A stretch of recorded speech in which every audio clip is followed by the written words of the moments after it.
Welcome to Tech Ascent, the podcast where we dive into the trends, strategies, and success stories that are reshaping the tech landscape as we know it today. I'm your host, Oliver Ascenxion. I'm also the founder of Ascenxion, the premier business development partner within tech. Today, we've got a great guest join us, joined by Brian Fitzpatrick, the co-founder, chairman, and CEO of Qredible. Brian, welcome to the show. Great to be here, Oliver. Thanks for having me. It's a pleasure to have you on. Would you mind telling the audience a little bit about your background as well as what you do with Qredible? Sure. So my entire background has been in software and specifically in automating difficult things around the regulatory technology and fintech side. So I've had three prior companies that have operated in the reg tech fintech space. And so this is my fourth software company, but my particular knack is really finding big problems in an industry that nobody's really been able to solve. So how do we deploy advanced technologies to solve those situations and those problems? And that's the best way to run a business is to be a problem solver. That's right. And with Qredible, the most recent of your four companies, what problem did you see in the market and what made you want to get into this space?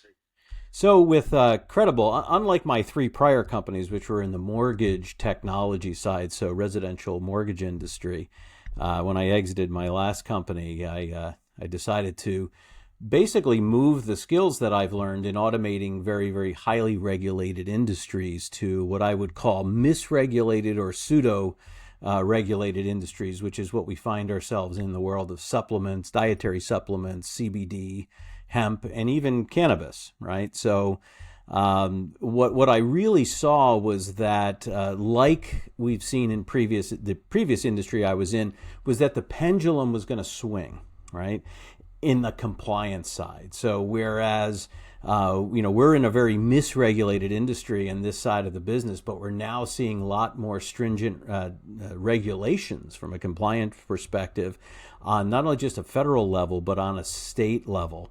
So obviously in marijuana, everything is state level because it's not federally legal, but in CBD, it's both federally legal and legal in most states. So you have to pay attention to all the compliance rules and regulations. So this is becoming a very highly regulated industry. And the problem is it's very expensive and to basically stay in compliance. And if you make a mistake in compliance, right, the stakes are very high. You can get in a lot of trouble, fines, fees, penalties, and, loss of license to do business. For sure. And with how fast kind of the regulation and compliance industry is moving, especially within that space, how do you go about kind of educating prospects of the value of kind of what Qredible provides and what the outcomes are for them if they don't comply with the regulations?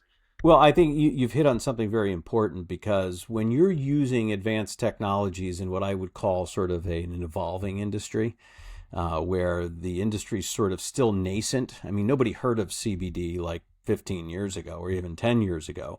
So like CBD and various dietary supplements is fairly new and up and coming to wellness because there's somewhat of a flight away from big pharma for wellness, right? So they've been sort of operating in the shadows, if you will, and it doesn't mean like they're all bad companies. It just means that the regulatory burden has not been in the spotlight from a news perspective, but it has been here in the last 3 years in particular. So because of that, you have to educate the market, right, as to the importance of staying compliant and having operational procedures that sort of ensure the safety and the trustability and the transparent of your product to your actual customers, and making sure that it's just not somebody reading the manual going, okay, I can't do this, I can't do that, but the technology is what will govern what they can and cannot do or should and should not be doing. And that's really, you have to educate the market as to what bad thing is going to happen. And then you have to wait, quite frankly, when some bad things do happen. And it's sad that it has to happen that way. But we've seen all sorts of examples in the cannabis industry and the CBD industry and dietary supplements industry where lack of quality, lack of compliance can create, very serious consequences. And we want to try to avoid that, right? But when those things happen, it educates the rest of the market because they don't want to be in that problem. They don't want to be in that situation. So unfortunately, sometimes it takes some bad things to happen before people start paying attention to compliance. But along the way, we're educating the marketplace and companies as to why should be important to them. No, it makes perfect sense. And obviously, you've grown 4 companies within that kind of space with that strategy. And without sharing your secret sauce, of course, Brian, we'll call it. How do you go about kind of growing a business in such a competitive space where there is so much education needed? Well, it's, I like to say, my wife once said to me, she said, "Why do you pick such difficult things to automate?" And I always say, because it's the challenge, number one, and number two, it's the value to the companies and to the industry. So, quite frankly, the secret sauce is paying attention. The secret sauce is listening to the marketplace and actually sitting down with prospective customers or people operating in the space. And in this company, I had a year to do that. I mean, I literally, before we started writing one piece of code, we sat down and consulted with a number of different companies. And it was through that process where you got into their everyday challenges and problems. And they said, well, okay, well, we have a solution for this. We have a solution for this, but this we can't solve. This is too difficult. And then I'm like, okay, back up the bus. I want to hear about that. Right? Tell me about that. And what problem does that cause? And then it's the next question of, would it be helpful if I could provide a technology that would fix that issue, right? That would reduce the amount of people you need for that. And it's so that's really how we evolve to these solutions. Is you first have to understand what's coming down from the industry side, but then you have to understand how your customers or prospective customers are struggling with it or dealing with it.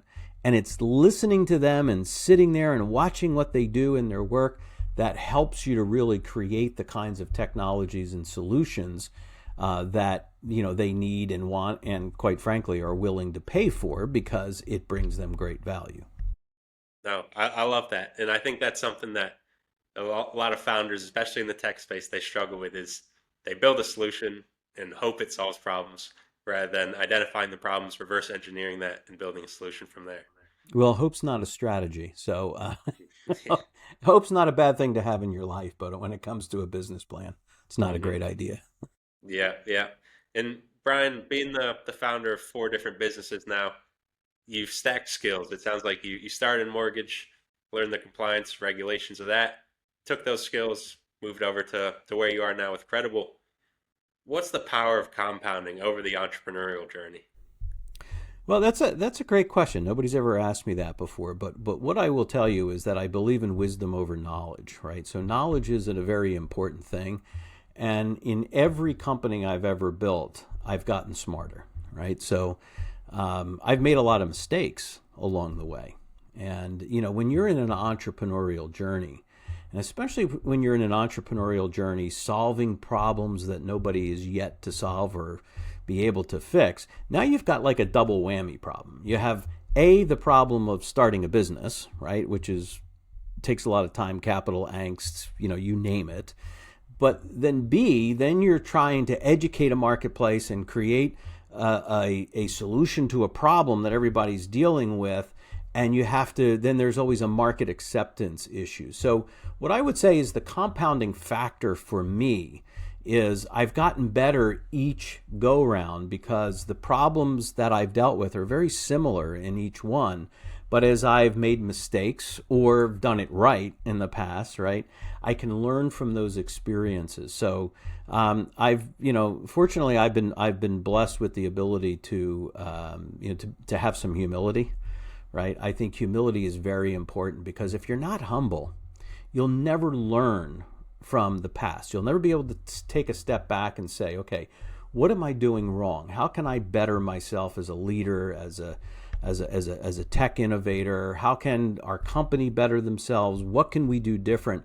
So it's really been it's been a tremendous learning experience and not making the same mistakes. So I'm in the situation right now where I've said, I've seen this before. Okay. And here's how I solved it in the past. Now, it wasn't a quick solution the way I solved it in the past. It was like, months of angst in doing it wrong and then figuring out the right solution. So I always say that, if you want a good sense of direction, you got to get yourself lost once in a while. So that's really, what's happened is, fortunately, I've had successful companies, but there's been several near-death experiences, and it's been a great learning experience, and that's the compounding effect. It's learning both in business and in technology and in dealing with customers that you learn so much. And if you're willing to be open and humble, then you'll learn from the past and you'll get better and you'll increase your wisdom and knowledge. Fantastic. And I believe the saying is, great sailors aren't made by calm seas. So That's very true. you got to go through the trials and tribulations, especially over the span of 4 businesses that I'm sure you've seen a fair amount of big waves come over the board. Yeah, and almost sunk a couple times. So it's been a challenge, but it's been a good experience. It's been a great journey. And with that, you mentioned humility is one of your strongest characteristics and has helped you through this journey. What do you think one of the biggest challenges has been for you over the course of four companies? Well, I think that the biggest challenge that I've had is really underestimating the capital it takes to do the kinds of things that I do, right?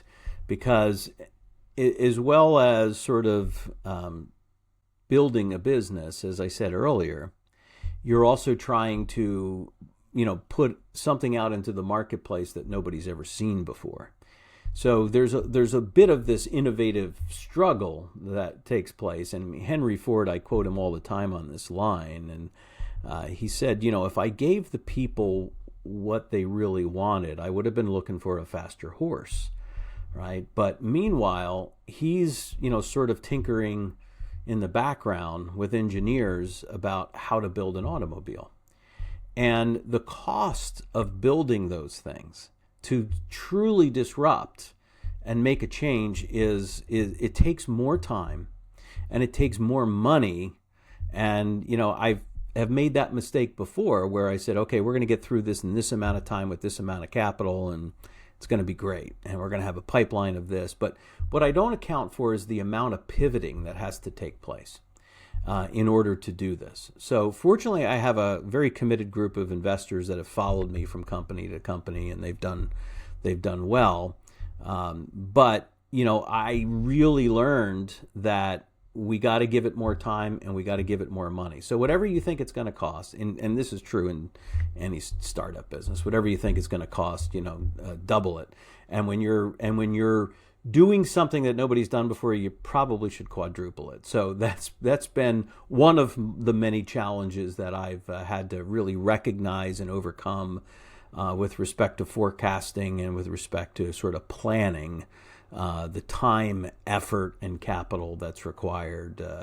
And then you get to the other side of that, and when the company's starting to scale and you're starting to see the fruits of your labor. But it's very angstful from getting to that early time to the point where, like now, where Qredible, for example, is now really starting to take off.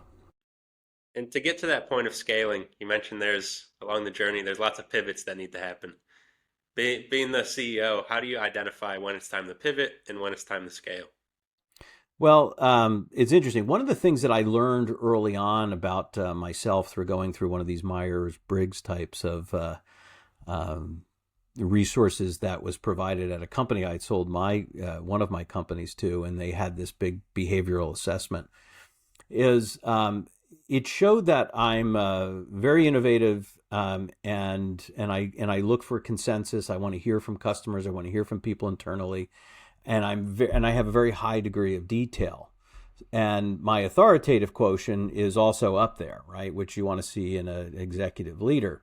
But the problem is because I like a lot of details and I have an attention to detail and data, that sometimes it would cause me to delay on critical decisions. And I talk about this a lot because that really made me step back. And this was probably about, 12 years ago. And when I realized it was causing a delay in my ability to pivot because I was taking too long, analyzing too much data. So what I've learned along the way is there's got to be some intuition and gut, and you got to get the details from your customer as quickly as possible. And you got to let them know that it's, look, you're not going to hurt my feelings. Tell me where we missed here. Tell me what's missing. Because a lot of times some people don't want to hurt your feelings. They'll give you happy years. So you've got to be able to get to the truth as quickly as possible. So when you can get to the truth and you can recognize that you can't get paralyzed through this analysis of data, that you have to really take as much information about how the market's perceiving something and pivot quickly. Because if you don't pivot quickly, you're just burning capital and you're trying to sell something that something's off, something's wrong. So, Qredible itself has had probably 3 or 4 critical pivots on product development. And we have one product we completely started over again because of what we were hearing and seeing. So it's absolutely critical that you have the ability to be agile in your technology and your team to embrace that change and move and make it happen. Otherwise, you die if you stand still, getting fired upon and not the ability to move and change course. It's a great piece of advice for any founder, any entrepreneur out there. And with that, you mentioned to get Qredible to the point it's at now, there's been 4 major pivots. Now you're at the point of scaling. What's the goals for Qredible on the horizon for the rest of 2025? Well, really, we're at the point at Qredible where we're never done innovating. By the way, I'm not a believer that you build a technology and then you rest on your laurels and just fix bugs. We're always innovating because we're always listening to our customers. So we've reached the point now in our company where it's really executing on the plan, right? So it's really about getting additional clients on board, keeping the existing clients and the client base happy. I like to tell my team all the time where, it's okay to tell the customers that, if this isn't going to be perfect, right? This is a new technology. It's not going to be perfect.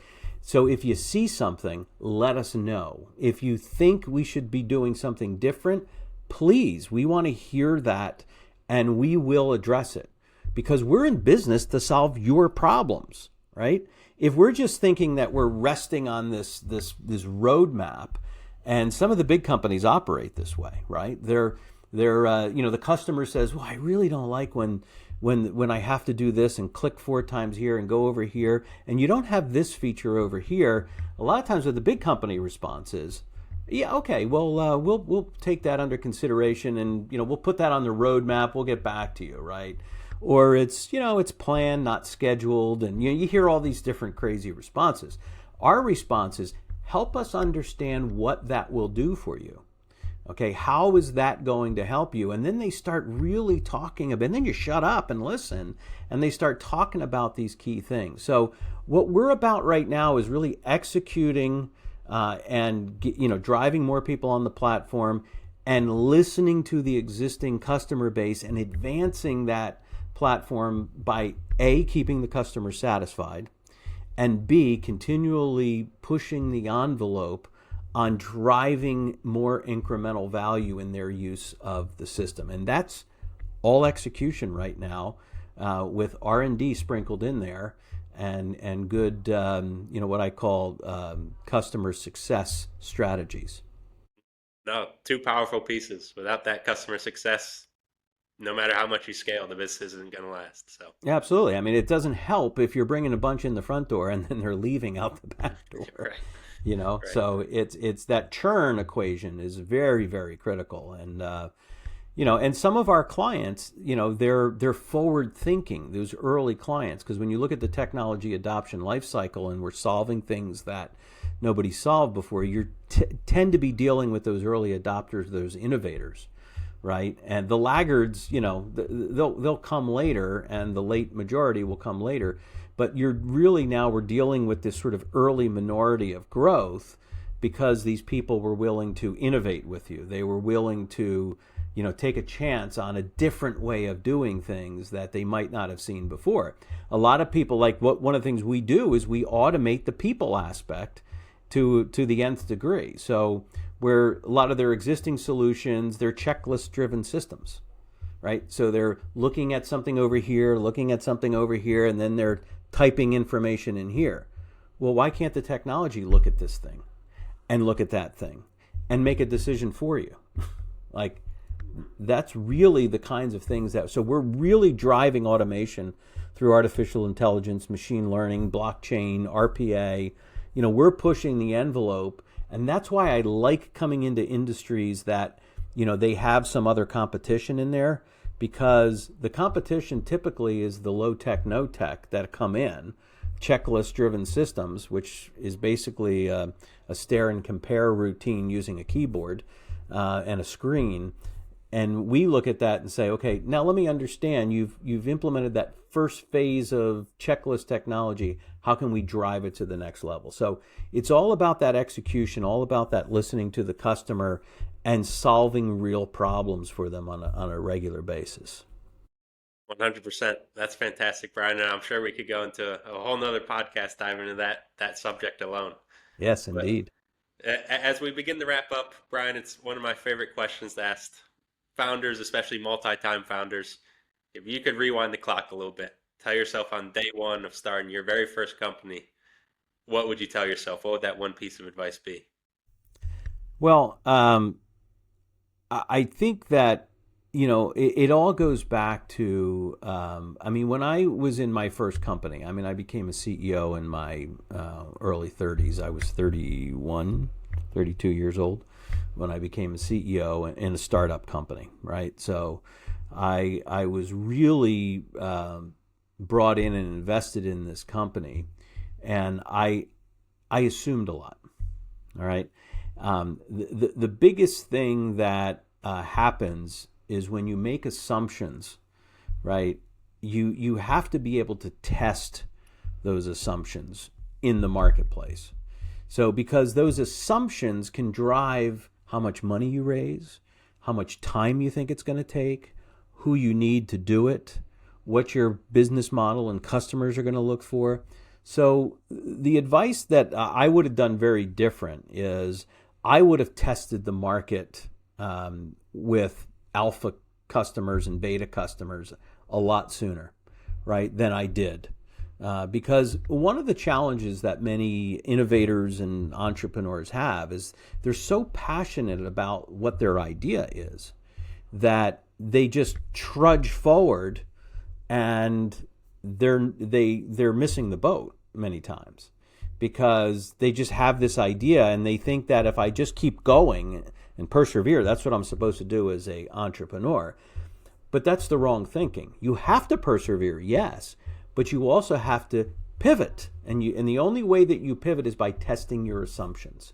So you have to constantly be testing your assumptions, constantly, with a real live user on the other side, and having what I would call, product advisors and board advisors, and listening to that feedback so you can constantly be testing your assumptions. So, when I was 32, I thought I knew better, right? And quite frankly, there was a lot I didn't know.